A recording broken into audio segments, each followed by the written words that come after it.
오늘 우리 함께 나눌 말씀은 에베소서 5장 15절에서 27절까지의 말씀입니다. 그런즉 너희가 어떻게 행할 것을 자세히 주의하여 지혜 없는 자 같이 말고 오직 지혜 있는 자 같이 하여 세월을 아끼라. 때가 악하니라. 그러므로 어리석은 자가 되지 말고 오직 주의 뜻이 무엇인가 이해하라. 술 취하지 말라. 이는 방탕한 것이니 오직 성령의 충만을 받으라. 시와 찬미와 신령한 노래들로 서로 화답하며 너희의 마음으로 주께 노래하며 찬송하며 범사에 우리 주 예수 그리스도의 이름으로 항상 아버지 하나님께 감사하며 그리스도를 경외함으로 피차 복종하라. 아내들이여 자기 남편에게 복종하기를 주께 하듯 하라. 이는 남편이 아내의 머리됨이 그리스도께서 교회의 머리됨과 같음이니 그가 친히 몸의 구주시니라. 그러나 교회가 그리스도에게 하듯 아내들도 범사에 그 남편에게 복종할지니라. 남편들아 아내 사랑하기를 그리스도께서 교회를 사랑하시고 위하여 자신을 주심같이 하라. 이는 곧 물로 씻어 말씀으로 깨끗하게 하사 거룩하게 하시고 자기 앞에 영광스러운 교회로 세우사 티나 주름 잡힌 것이나 이런 것들이 없이 거룩하고 흠이 없게 하려 하심이니라. 아멘. 오늘 우리 성령 충만에 대해서 살펴보는 시간입니다. 지난 금요일에 제가 잘 아는 장로님이 우리 교회를 방문하셨습니다. 어린 시절 자기 이야기를 해주시더라고요. 어린 시절에 그 누이께서 클래식을 전공하시는 분이셨다고 그래요. 그 클래식을 전공하시면서 동생에게 좋은 음악을 들려주고 싶으셨기 때문에 한국에 굉장히 유명한 오케스트라가 들어와서 연주회가 있었다고 그래요. 그래서 동생과 함께 손을 잡고 그 연주회에 음악을 들으러 갔다고 그러죠. 근데 이 장로님은 음악에 대해서 전혀 문외한이셨어요. 남들은 공연이 시작되고 전부 다 그 음악에 감동을 받고 음악을 듣고 있는데 이 장로님은 딱 10분이 지난 그 시점부터 자기 시작했는데 코까지 골고 잤대요. 근데 얼마나 코를 크게 골고 주무셨는지 이 누이께서 너무 창피해서 공연이 다 끝나지도 않았는데도 그 동생을 손을 잡고 데리고 나오셨다고 그래요. 자기가 굉장히 창피했다고 합니다. 이 장로님이 굉장히 승부근성이 강하신 분이에요. 그래서 그 길로 서점에 가셔서 클래식 음악을 이해하려면 어떠한 책을 보아야 합니까? 라고 물어보고 그 서점 주인이 주는 그 책을 가져다가 공부를 하셨다고 해요.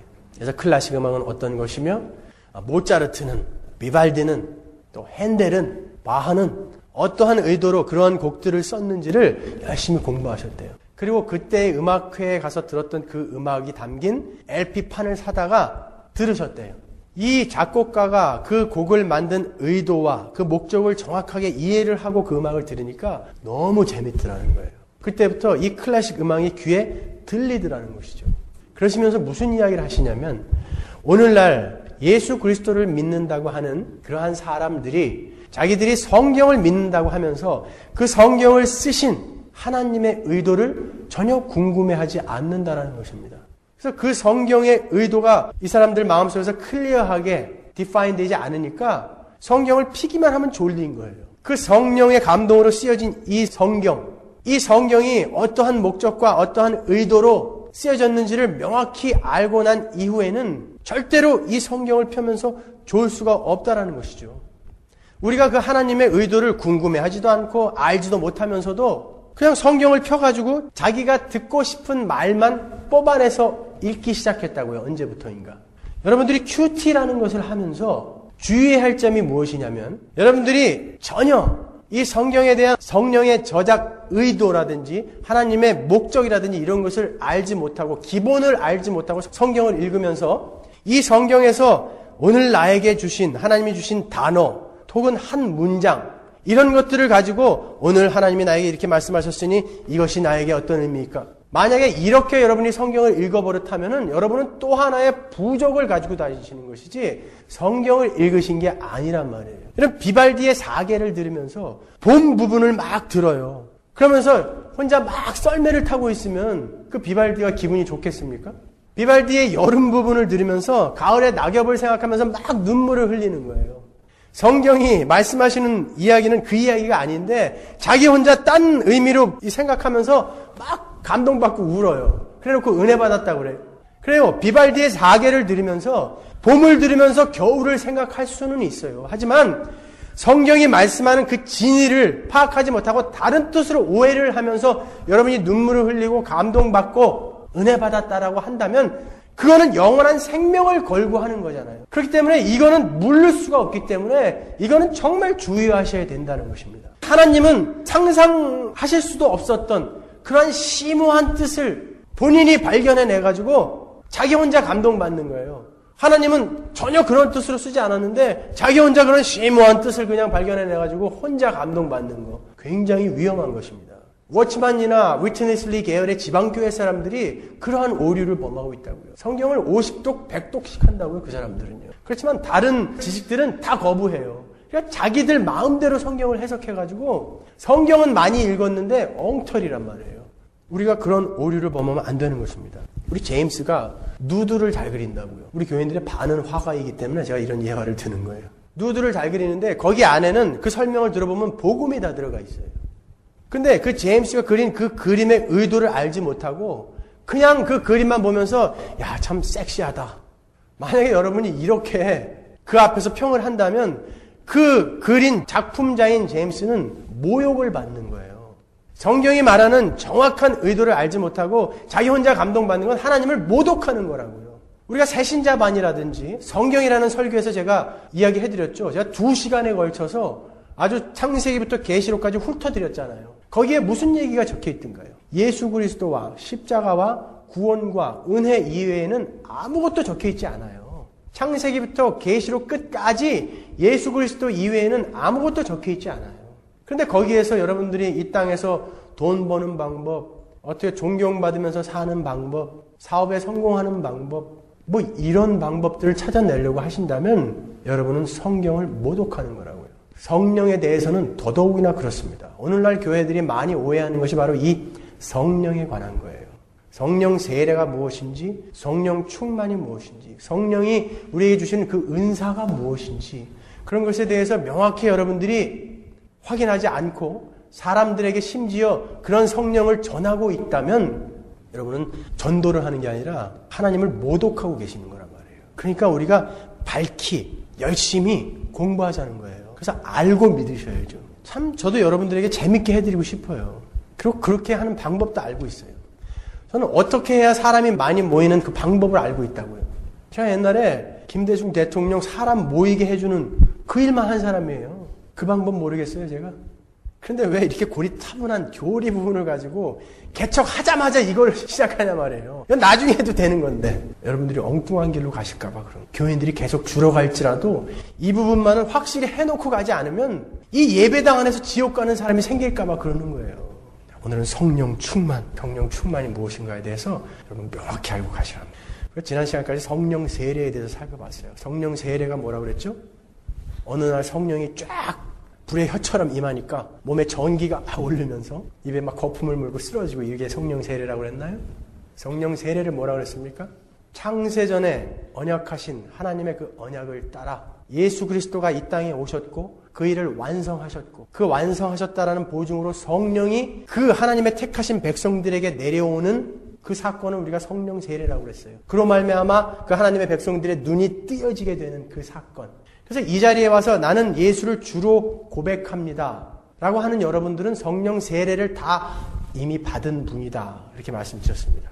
그리고 그 성령이 오셔서 우리의 눈을 뜨게 해주시고 죄에 대하여, 의에 대하여, 심판에 대하여, 예수에 대하여, 구원과 은혜에 대하여 우리에게 깨닫게 해주시고 이해시켜 주시는 것이 바로 성령의 사역이지, 성령은 우리에게 오셔서 무슨 능력을 발휘하게 해주시고 이러는 것 아니다라고 제가 말씀드렸습니다.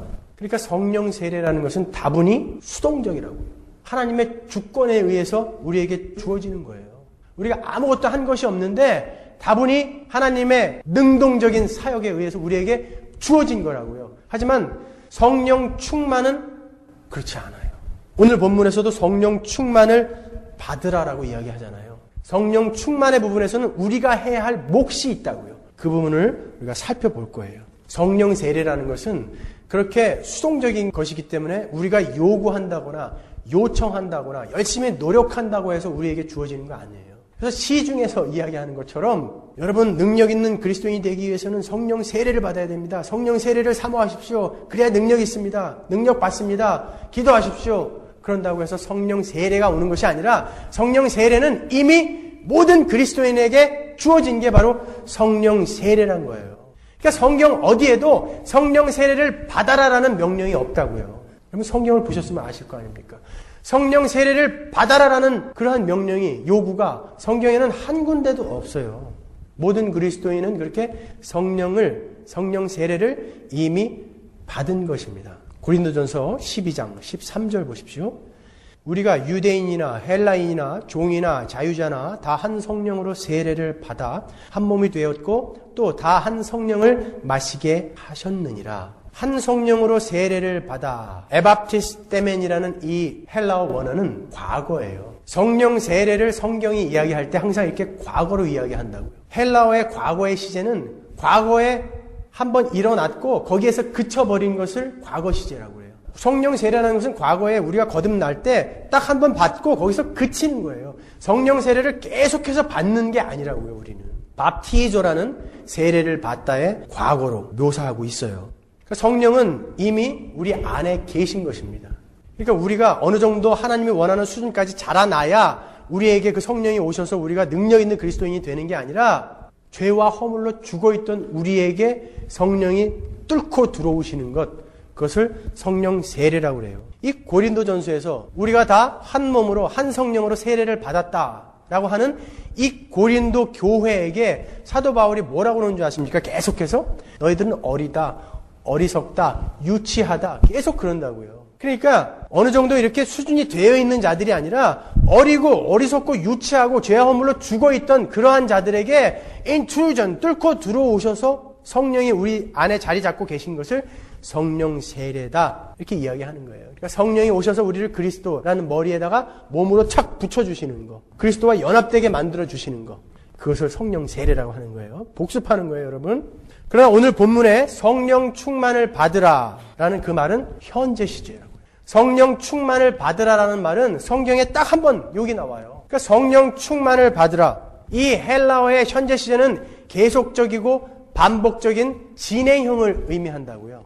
계속적이고 반복적인 진행형을 의미한다는 것은 이 성령 충만이라는 것은 계속해서 받고 또 받고 받고 또 받고 해야 된다는 거예요. 그러니까 성령 세례와 성령 충만을 잘 비교해서 확인하고 계셔야 되는 거예요. 성령 충만은 받고 또 받고 받고 또 받고 해야 된다는 거예요. 그러니까 성령 세례는 포지셔널 한 거라고요.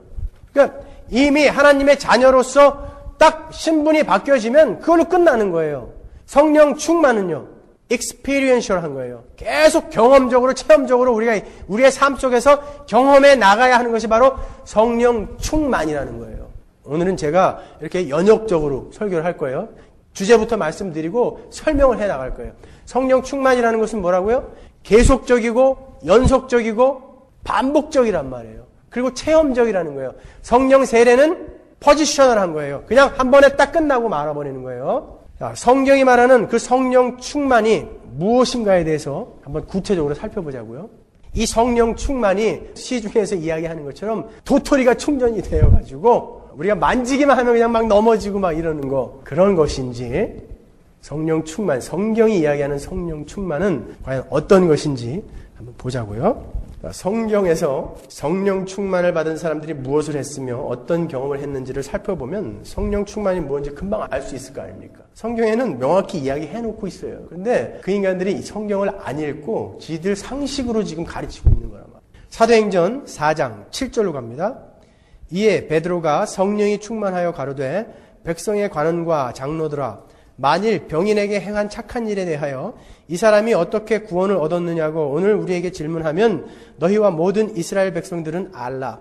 너희가 십자가에 못 박고 하나님이 죽은 자 가운데서 살리신 나사렛 예수 그리스도의 이름으로 이 사람이 건강하게 되어 너희 앞에 섰느니라.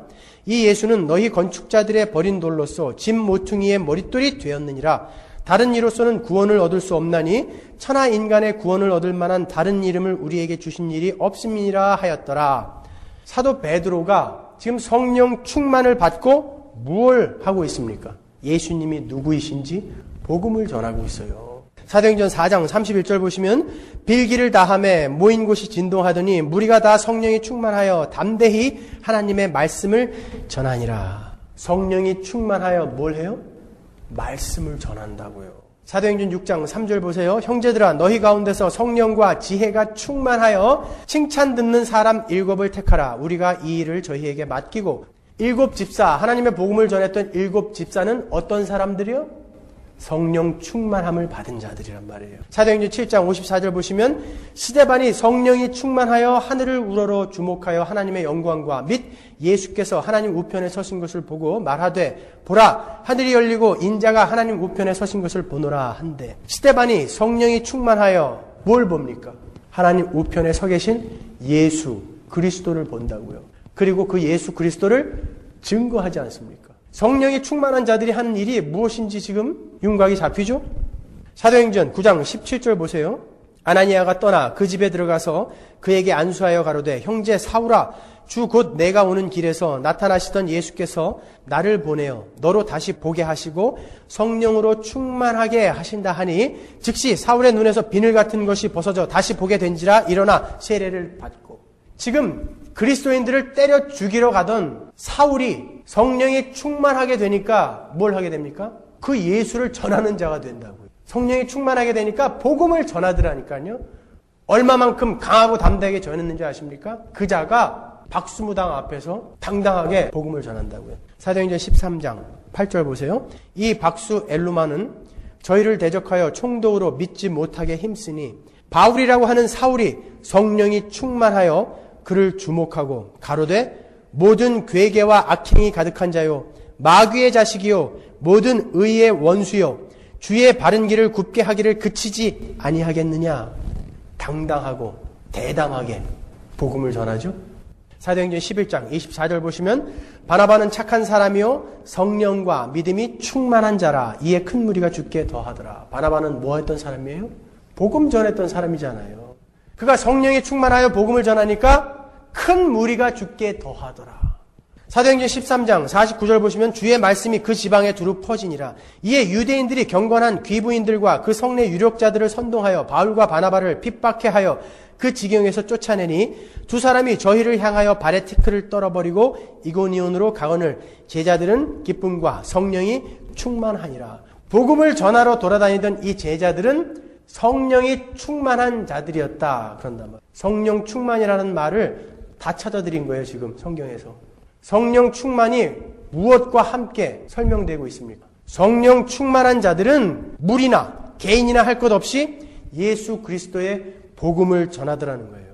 오순절날 마가의 다락방에 있던 그 110명의 제자들이나 산헤드린 공회 앞에서의 그 베드로나 바나바나 바울이나 스데반이나 성령이 충만하니까 예수 그리스도의 복음을 전하더라는 거예요. 그러니까 성령 충만, 성경이 말하는 성령 충만은 그 성령 충만함을 받은 자들은 예수 그리스도를 입으로 전하고 삶으로 예수 그리스도를 전하더라는 거예요.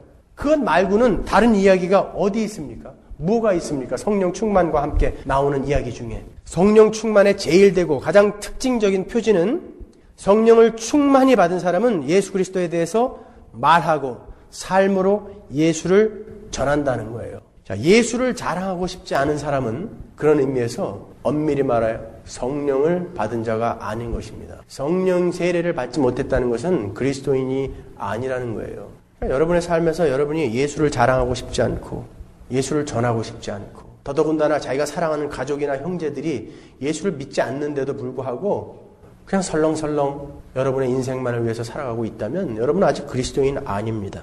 성령이 충만하여 자기가 체험한 그 체험을 이야기하지 않습니다. 성령이 충만하여 예수로부터 얻어낸 반대급부, 예수를 얻어낸 축복 이런 것들을 이야기하지 않고 예수를 이야기하더라는 거예요. 내가 기독교를 믿음으로 해서 내가 얻은 그런 것들을 이야기하는 것이 아니라 그 예수를 전하더라는 것입니다. 성령께서 우리에게 오시고 성령 세례를 우리가 받죠.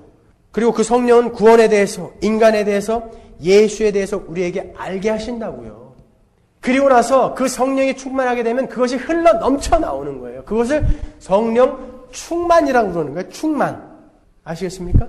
그러면 입으로, 삶으로 예수 그리스도의 복음을 전한다는 게 무슨 뜻이겠어요? 아니, 그렇게 예수 그리스도의 복음을 전하기 위해서는 선행되어져야 하는 것이 무엇이겠냐고요. 알아야 전할 거 아닙니까? 여러분의 체험을 전하는 것 아니고 여러분이 받은 엉뚱한 선물, 축복 전하는 거 아니라면, 예수를 전하는 것이라면 그 예수에 대해서 알아야 할 것 아닙니까? 여러분은 예수에 대해서 얼마만큼 알고 계시냐 말이에요. 일단 그 예수에 대해서 알아야 성령이 충만해지든지 말든지 할 거 아니에요. 디모데전서 6장 3절로 가겠습니다. 누구든지 다른 교훈을 하며 바른 말 곧 우리 주 예수 그리스도의 말씀과 경건에 관한 교훈에 청렴치 아니하면 저는 교만하여 아무것도 알지 못하고 변론과 언쟁을 좋아하는 자니 이로써 투기와 분쟁과 회방과 악한 생각이 나며 마음이 부패하여지고 진리를 잃어버려 경건을 이익의 재료로 생각하는 자들의 다툼이 일어나는지라. 사도 바울이 디모데와 디도라는 목회자들에게 편지를 써서 말씀을 바르게 전하라고 목회 서신을 보내죠. 그것을 우리가 디모데 전후서, 디도서라고 이야기한다고요. 거기에서 교훈이라는 말이 14번 나와요. 말씀을 바르게 전하라라는 것을 교훈이라고 사도 바울이 단어를 썼는데 그 교훈이라는 말은 doctrine이라고요. 디다스칼레오. 이 디모데전서 6장 3절에 나오는 다른 교훈, 헤테로 디다스칼레오라는 것은 false doctrine이라는 거예요. 그러니까 여러분이 교리를 알지 못하면 성경을 엉망으로 읽을 수밖에 없는 거예요. 그래서 교리 설교를 제가 하는 거예요. 제가 교리를 이렇게 중요시 여기니까 어떠한 목사가 이렇게 이야기를 하더라고요. 교리가 뭐가 이렇게 중요하냐고. 찌릿하고 오는 이 사이다 같은 감동, 그것만 있으면 된다라는 거예요. 여러분이 교리를 알지 못하고 예수가 누구인지 알지 못하고 성령 하나님의 이 성경을 쓰신 저작 의도를 알지 못하고 그렇게 신앙생활을 하는 것은 참으로 위험한 결과를 가져온단 말입니다. 여러분, 여호와 증인을 왜 이단이라고 합니까? 여러분, 몰몬교를 왜 이단이라고 그러세요? 우리와 교리가 다르기 때문에 그래요. 똑같은 성경을 갖고 있어요. 심지어 이슬람 교인들은 우리와 구약 성경이 똑같다고요. 왜 그들을 이단이라고 합니까? 같은 성경을 갖고 있는데 교리가 달라서 그런 거예요. 교리가. 그러면 성경이 말하는 그 교리를 여러분이 명확히 알지 못한다면 어떻게 여러분이 그들을 향해서 손가락질을 합니까? 똑같은 사람들이죠. 아니, 이슬람에도 교리가 있고 불교에도 교리가 있고 증산교에도 교리가 있고 남녀호랑교에도 교리가 있어요. 그런데 기독교에 교리가 필요 없다니요. 이게 말이 되는 소리입니까? 아셔야 되는 거예요. 여러분, 신앙은 지정의로 받아들이시는 거예요. 왜 사람이 직립인간인 줄 아십니까? 머리로 여러분 이해를 하셔야 되는 거예요. 여러분이 끌어오르는 감정만 갖고 신앙생활 하다가는 그렇게 해서 이단에 빠지는 거예요. 어떻게 뭘로 분별하실 겁니까? 여러분, 저를 뭘 믿고 따라오실 겁니까? 제가 언젠가 다른 길로 여러분을 인도에 간다고 한다면 여러분은 어떻게 그것을 구별하면서 떠나실 거예요? 성경을 근거로 떠나셔야죠. 제가 지옥 가자고 그러면 다 지옥 가실 거예요? 교리가 중요한 거예요. 성령 충만한 삶, 예수 그리스도를 입으로 삶으로 시인하기 위해선 그 말씀을 알아야죠. 말씀을 알아야죠. 지난 주간에 제가 우리 선배님들하고 같이 식사를 하고 있는데 옆에서 목사 6명이 밥 먹고 있더라고요. 목사가 분명해요. 이 목사, 김 목사, 밥 목사 이렇게 목사라고 불렀으니까 서로. 무슨 이야기를 하냐면은 냉면 사발로 목사들 팰 뻔했어요. 거기서. 뭐라고 그러냐면요. 교회 경영을 배우기 위해선 일본을 배워야 된다. 이렇게 이야기하더라고요. 어떻게 하면 교회의 재정을 풍성하게 늘리고 어떻게 하면 교회의 사람들을 더 많게 만들고 그런 것들을 배우기 위해선 일본을 배우라는 거예요. 교회의 주인이 누군데요? 예수님이세요. 교회는 누가 이끌어 가십니까? 예수님이 이끌어 가시는 거예요. 그런데 교회의 운영을 위해서 일본을 배워야 된다니요. 그리고 자기는 세상에 나가서 비즈니스 했어도 아주 잘했을 것 같대요. 그러니까 웬만한 큰 교회 목사 같아요. 그들이 예배당에 가서 뭘 가르치겠습니까, 여러분? 아니, 건축 헌금이 50만 불이 모자란다고 그러니까 나 한번 불러라. 내가 충분히 그거 걷어준다, 한 번에. 그 대신 반 나다오. 중국의 모 학교에 헌금한다고 교인들이 헌금한 돈 갖고 가서 자기 아버지 아파트 분양받고 그런 개자식들이 있습니까, 도대체? 그게 목사예요, 여러분? 개자제분들이죠, 그게? 갈비로 주의를 틀어도 시원치 않은 놈들이죠, 그게. 왜 그런 겁없는 행동들을 그렇게 할 수 있는지 아십니까? 성경이 말하는 바를 몰라서 그래요. 인간은 얼마만큼 악한 존재이며 그 죄가 무엇이며 그 죄로 말미암아 우리가 떨어져야 할 어마어마한 그 저주의 지옥이 얼마나 무시무시한 곳인지를 모르는 거예요. 천국과 지옥을 믿는다면 어떻게 그렇게 살겠습니까? 그들이 교회에 가서 뭘 가르치겠냐고요. 전 참 답답합니다. 그건 다 여러분들 책임이에요. 아니 어떤 사람이 이런 이야기, 성경 공부하는데 저한테 이런 얘기 하더라고요. 우리 교회 목사님은 큰 교회 목사님인데 왜 좋으냐면 돈을 내라고 하는데 참 기분 안 나쁘게 내라고 한대요. 그래서 돈을 내면서도 기분이 안 나쁘대요. 나는 병신입니다. 그 얘기예요. 그건. 자기 지금 속고 있는 거 알고 있는 거 아닙니까? 그런데도 불구하고 돈을 내면서도 별로 기분이 안 나쁘다는 거예요. 그렇게 언변이 좋은 우리 목사가 자랑스럽다는 거예요. 여러분 밖에 나가서 돈 버는 게 쉽습니까? 여러분이 교회에 헌금하는 그 헌금이 그렇게 쉽게 우습게 여러분 손에 쥐어지는 거냐고요. 새벽부터 밤까지 12시간, 14시간, 15시간씩 직장 상사들의 그 멸시 천대 다 받아가면서 손님들의 비유 다 맞춰가면서 뼈 빠지게 벌어놓은 돈 아닙니까? 내 신앙 고백으로 교회에 드려진 그러한 헌금을 가지고 그러한 개 자제분들이 와서 갈비나 뜯고 있으면 여러분이 분개하셔야 될 거 아닙니까? 어떻게 목사 앞에만 가면 여러분은 그게 벌벌 떨어요? 목사 저주권, 축복권 이런 거 없어요. 아무것도 없어요. 펑션이 다른 거예요. 저는 말씀을 공부해서 여러분께 전달하는 거고 여러분들이 새벽에 와서 밥 해주면 밥 얻어 먹고 또 청소도 하고 테이프도 만들고 똑같은 일이에요. 어느 거 하나 경하고 중한 일이 아니란 말이에요. 근데 목사가 저주하면 재수 없을까봐 그 앞에서 아무 말 못하는 거예요. 여러분 참 답답합니다. 여러분 그렇게 힘들게 벌어서 헌금하시는 거 아니에요. 말씀을 하셔야 돼요. 교리를 충실하게 기본으로 갖고 성경을 보세요. 제가 자신하건대 이 교리 설교 다 마치고 나서 이제 책별로 제가 강의를 할 텐데 수월하게 나갈 수 있어요. 일사천리로 그냥 나갈 수 있어요. 그 기본만 알면요. 우리가 믿고 있는 바가 무엇인지 명확히 아셔야 됩니다. 갈라디아서 1장 6절 보시면 그리스도의 은혜로 너희를 부르신 이를 이같이 속히 떠나 다른 복음 쫓는 것을 내가 이상히 여기노라. 다른 복음은 없나니 다만 어떤 사람들이 너희를 요란케 하여 그리스도의 복음을 변하려 함이라. 그러나 우리나 혹 하늘로부터 온 천사라도 우리가 너희에게 전한 복음 외에 다른 복음을 전하면 저주를 받을지어다. 이 성경에 나오는 말 이외에 다른 말. 여러분 예수 믿으면 축복받고 행복하게 잘 먹고 잘 살 수 있습니다. 내지는 여러분 예수 믿으면 성령이 오셔서 여러분 걸린 병 다 낫게 해줍니다. 여러분 예수 믿으면 능력이 임해서 내가 손 얹고 기도하는 사람의 문제들이 다 해결됩니다. 성경에 없는 그러한 얘기들, 체험적인 얘기들, 자기가 경험한 얘기들, 이러한 것을 복음이라고 전하는 자들은 뭐라고 그럽니까? 저주를 받을지어다. 여러분이 만약에 성경의 내용을 정확히 이해하지 못하고 다른 사람들에게 전도를 한다라고 나간다면 여러분은 저주받을 짓을 하고 있는 거예요. 그러니까 알고 나가시라는 거예요. 엉뚱하게 선교 가갖고 무당 종교 퍼뜨리고 오지 말고 알고 나가자는 거예요. 알고. 그래서 제가 여러분들에게 책도 소개해드리고 책도 나눠드리고 공부하자고 하는 거 아닙니까? 전도를 하더라도 알고 하셔야죠. 여러분 우리가 이 세상을 살아가면서 사탄과 대적해서 세상과 대적해서 싸울 무기가 뭡니까? 딱 하나 성경에서 말하는 무기 말씀이라고 그러잖아요. 에베소서 6장 17절 보십시오. 구원의 투구와 성령의 검 곧 하나님의 말씀을 가지라. 구원의 투구, 의의 흉배, 믿음의 방패, 진리의 띠, 평안의 복음에 예배한 신. 뭐 무기가 어디 있어요? 무기는 단 하나 성령의 검 곧 말씀이다. 성령이 오시면 우리는 그 말씀을 이해할 수 있게 된다고요.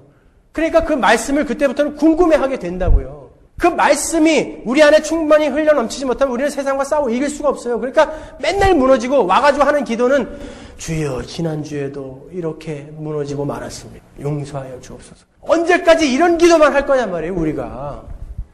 아니 사탄은 장검을 뽑아들고 예수 그리스도에게도 말씀을 가지고 한번 싸워보자 그러잖아요. 말씀을 가지고 공격하지 않습니까? 오죽하면 예수가 오셨는데 이 땅에 아무도 못 알아보는데 귀신만 알아보지 않습니까? 그 귀신들은 하늘에서 예수와 함께 있었던 분들이라네요. 있던 작자들이기 때문에 예수를 알아보고 말씀을 안다고요. 뭐가 하나님의 말씀인지 안단 말이에요. 그러면 우리도 그 말씀이 무엇인지 알아야 될 거 아니에요. 맨날 뽑으면 그냥 요한복음 3장 16절 요만한 거 연필 깎는 칼 그거 하나 뽑아가지고 이 싸움이 되겠어요? 두 번째로 성령 충만함을 받아서 예수 그리스도의 복음을 삶으로 전달한다는 것은 오늘 우리가 읽었던 본문 에베소서 5장에 나온 것처럼 성령 충만함을 받으면 그의 삶이 달라지게 돼 있어요. 오늘 사도 바울이 에베소 교회에게 성령 충만함을 받으라 라고 이야기해놓고 무엇라고 그 이야기를 이어갑니까? 남편들아 아내를 사랑하라. 아내들아 남편에게 복종하라. 자식들아 부모에게 순종하라. 부모들아 자식을 노엽게 하지 말아라. 종들아 상전에게 순종하라. 상전들아 종에게 공갈치지 말아라. 성령이 충만하게 되면 우리의 삶 속에서 그 예수 그리스도가 그렇게 전해지게 되는 거예요. 우리의 삶이 변하게 되는 거예요. 성령 충만하게 되면. 여러분이 돌아보셔야 돼요. 기도원에 가서 야 성령 충만 받았다. 오늘 아주 그냥 만땅꼬로 성령 그냥 충만해졌다. 나가면서 신발 새 신발로 바꿔 신고 가는 거예요. 큰 신발 신고 와가지고. 그런 사람들이 옛날에 얼마나 많았는지 아세요? 그래갖고 나오면서 머리끄댕이 잡고 막 싸우는 거야. 내 신발 왜 신발. 그런 건 성령 충만 아니란 말이에요. 삶에서 변화가 일어나는 거예요. 성령 충만이라는 것은. 그 사람을 보면서 예수를 보는 거예요. 예수님이 하나님을 이 땅에 오셔서 설명하셨듯이 예수님이 나도 너희를 하나님이 나를 보낸 것처럼 보낸다고 하잖아요. 그러니까 우리의 삶에서 예수가 드러나야 될 거 아닙니까?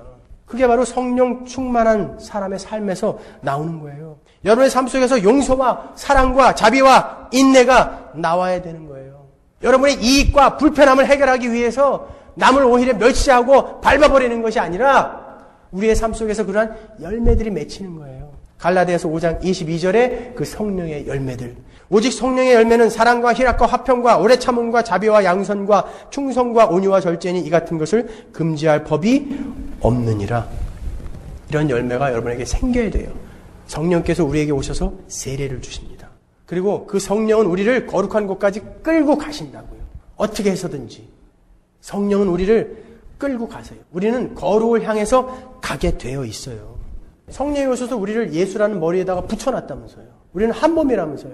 그러면 머리가 지시하는 것을 따라야 될 거 아닙니까? 머리가 지시하는 것을 따르지 못할 때 그 사람을 뭐라 그래요?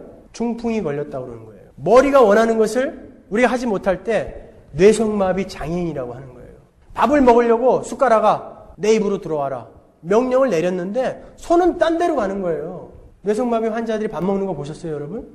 여러분이 영적인 그러한 장애인이 되면 안 된다는 것입니다.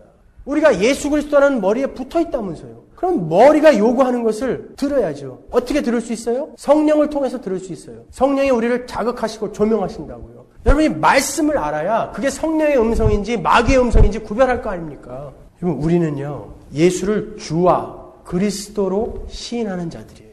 예수를 주와 그리스도로 시인하는 자들이에요. 우리는 예수를 그리스도로는 알고 있어요. 메시아로 알고 있죠. 우리를 죄에서 구원해 주신 분, 지옥에서 구원해 주신 분. 그러나 주라고는 고백 안 한다니까요. 주는 뭐예요? 당신은 주인이고 나는 종입니다예요. 그러니까 주인이 시키는 걸 나는 하겠습니다가 내가 예수를 주라 고백하는 거라고요. 근데 우리는 주라고는 고백 안 하고 그리스도인 예수만을 원한다고요. 이것을 우리의 신앙의 선배들은 반쪽짜리 복음이라고 그러는데 반쪽짜리 복음을 갖고 있는 자는 구원 못 받는다 그래요. 그러면 우리가 다시 한번 확인해 보셔야죠. 나는 성령의 그 조명과 깨달음과 그 자극을 따라가고 있는가? 그 성령의 음성을 구별해 내어서 그 성령이 원하시는 방향으로 나는 내 몸을 지금 틀고 있는가? 성령 세례를 받고 거듭났음에도 불구하고 그 성령이 원하시는 방향대로 못 쫓아가면서 사는 사람들을 가르쳐서 우리가 성령을 소멸하는 자라고 이야기해요. 성령을 어떻게 소멸해요? 성령이 소멸되어지는 분입니까? 하나님이신데요? 아니죠. 근데 성경에서는 왜 성령을 소멸치 말며라고 이야기할까요? 데살로니가전서 5장 19절 보세요. 성령을 소멸치 말며 Do not put out the Spirit's fire. 성령을 소멸치 말라 그래요.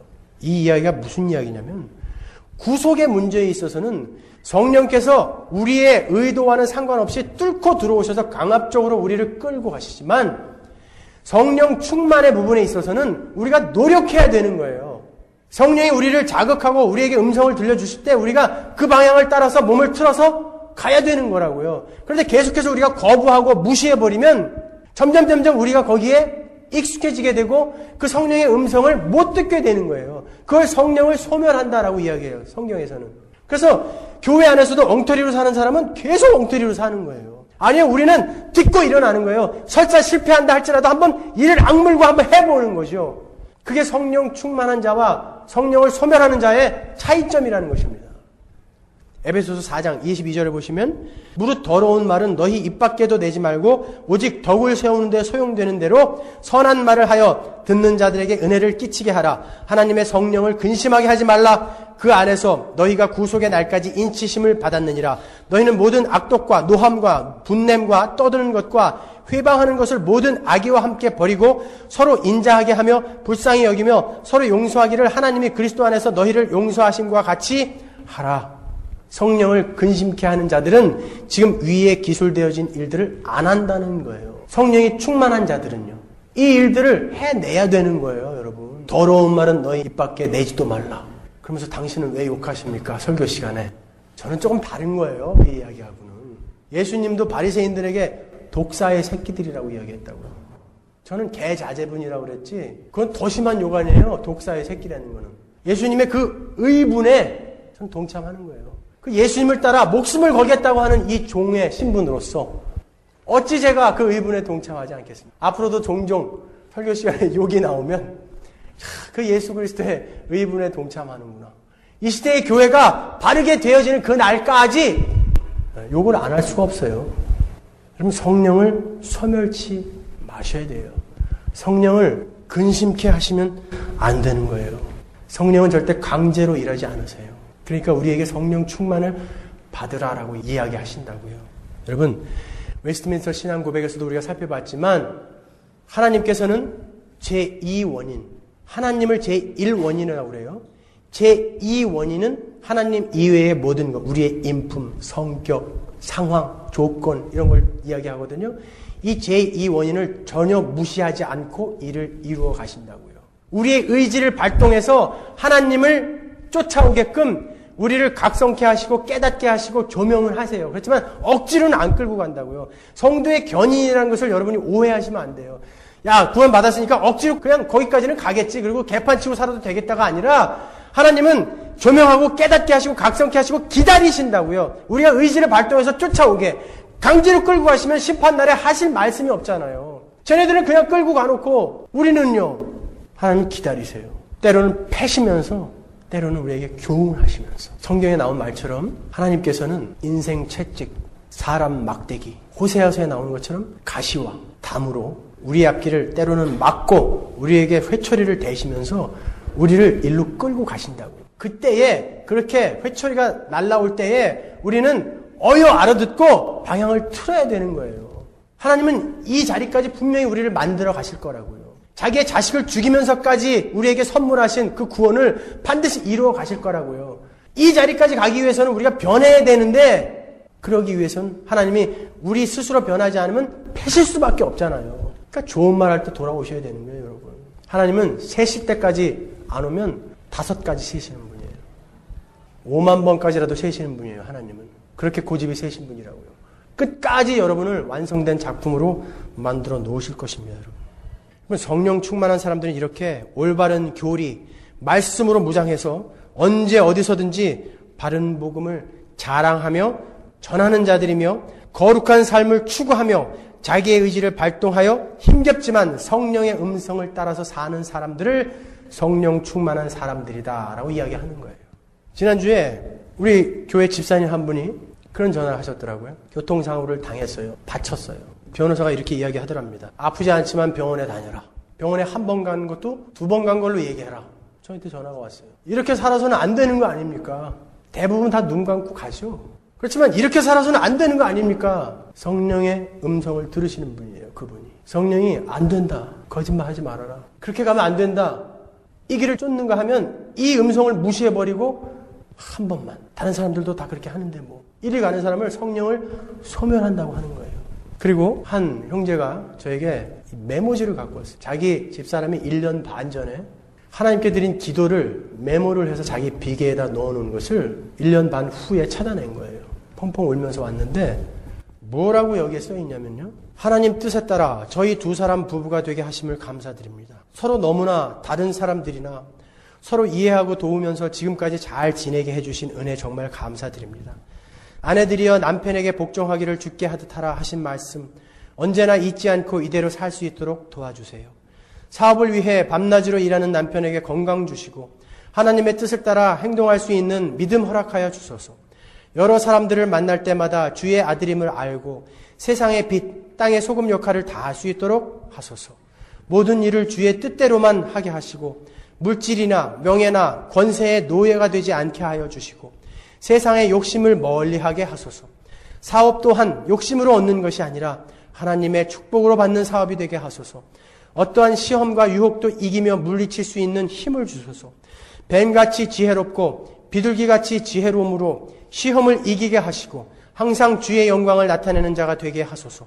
먼저 하나님 편에서 의로운 사람이 되길 원하며 가정의 평화를 위해 힘쓰는 남편이 되기를 바랍니다. 저희 둘 항상 사랑으로 하나 되게 하소서. 새로운 해를 바라보며 저희 죄 지은 것 자백하고 용서 구합니다. 항상 감사드리며 이 모든 말씀 주 예수 그리스도 이름으로 간절히 기도합니다. 아멘. 에베소서 5장의 말씀의 내용이 여기 다 들어가 있어요. 하나님, 나 부자 되는 거 싫지 않습니다. 우리 남편 사업 성공하는 거 싫지 않습니다. 그거 싫으면 바보죠. 그렇지만 나의 욕심 따라서 그런 것들이 주어진다면 단호하게 거부할 수 있게 해주옵소서. 물질과 명예에 노예되지 말게 해주옵소서. 이런 거 다른 사람 이야기할 땐 편해요. 근데 그게 자기의 남편의 이야기일 때는 다르다고요. 그런데도 불구하고 이렇게 기도문을 적어서 베갯말에다 넣어놓은 거예요. 술이나 마시고 다니고 하나님 외면하던 남편이 정확히 1년 반 후에 그 기도의 응답으로 하나님 앞으로 돌아오는 것입니다. 목사님, 제가 몇 주간 나의 이 문제가 너무나 해결되어지지 않아서 새벽 기도에 계속 나와서 기도했습니다. 제가 이렇게 기도하고 말씀을 들으면서 제 마음속에 변화가 생겼습니다. 처음에는 왜 하나님 내 이 상황을 변화시켜주지 않습니까? 원망의 기도였는데 지금은 하나님이 나에게 원하시는 것은 내가 변하는 것을 원하시는군요. 하나님 언젠가 내가 변하지 않고 이 상황이 지금 해결됐다고 하면 언젠가는 또다시 이런 똑같은 상황이 왔을 때 나는 또 무너질 텐데 하나님이 지금 나를 변하기를, 내가 변하기를 원하시는군요. 어떻게 나 같은 인간의 마음속에서 이렇게 나는 변해야 된다라는 마음이 솟구쳐 오릅니까? 하나님 감사합니다. 목사님, 나는 오늘 감사의 기도를 하러 기도원에 갑니다. 그리고 기도원 갔어요. 지금 성령 충만한 자의 삶이 이렇게 한 사람의 영혼을 바꿔놓는 것입니다. 성령 충만한 자의 삶, 그 안에 예수 그리스도가 꽉 차 있어서 도대체 혼자 감당할 수가 없어서 밖으로 흘러 넘치는 사람, 이 사람을 성령 충만함을 받은 자라고 이야기하는 거예요. 그러한 자가 이 세상에 존재하니까 하나님의 나라가 그렇게 완성이 되어져 가는 것입니다. 그게 바로 성령 충만함을 받은 자라고요. 이러한 분들과 함께 신앙생활을 하는 저는 교인들이 줄어도 상관없어요. 자랑스럽습니다, 여러분. 자기에게 손해가 오더라도 하나님의 음성, 성령 하나님의 음성을 쫓아 사는 사람들, 성령 충만한 사람들입니다. 이들의 삶과 하나님께 졸라서 어떻게 해서든지 자기가 필요한 것을 얻어내려는 오늘날 많은 자칭 기독교인들의 삶과 어떤 게 올바른 그리스도인의 삶이겠습니까? 왜 예수님께서 병을 고치시고 귀신을 쫓아내시고 죽은 자를 살려내신 이후에 나가서 입 다물어라, 왜 제자들에게 나가서 입 딱 다물고 아무 말도 하지 말아라라고 이야기했는지 아십니까? 복음이라는 것은 십자가지, 내가 이렇게 너희들에게 오병이의 기적으로 빵이나 만들어주고 병이나 낫게 해주고 귀신이나 쫓아주고 그게 복음이 아니다라는 거예요. 그래서 아직 내가 십자가를 지지 않았으므로 너희가 나가서 나를 소개할 때에 나를 이러한 것으로만 소개할까 봐 못 이야기하게 한 거란 말이에요. 그런데 예수님이 하지 말라는 그 이야기들만 하고 있는 교회들은 하나님을 모욕하고 있는 것입니다. 예수를 믿는 것은 십자가를 지는 삶입니다, 여러분. 여러분의 병이나 고쳐주고 귀신을 쫓아내주고 여러분들이 필요한 떡이나 나눠주는 게 기독교 아니라는 것입니다. 기독교는 신본주의인 것입니다. 인본주의 아니에요. 하나님을 위해 우리가 존재하는 것이지 우리를 위해 하나님이 존재하는 거 아니라고요. 우리를 위해 하나님은 언제든지 콜하면 나타나가지고 무슨 알라딘의 요술램프 지니처럼 나타나가지고 주인님 뭘 원하십니까? 이거 기독교 아니란 말이에요. 여러분, 하나님이 얼마나 위대하신 분인지 아시고 그런 소리 하시는 것입니까? 그러면 이제 성령 충만한 삶이 무엇인지 아셨으면 그렇게 살아내셔야죠. 저와 여러분 이 문을 나서면서 결단하고 결심하면서 나가시자. 그래, 비록 실패할지라도 노력해보자. 이를 악물고라도 한번 해보자. 그게 성령 충만한 삶이라면 그렇게 한번 살아보자. 그렇게 결단하면서 이 문을 나서자고요. 기도하겠습니다.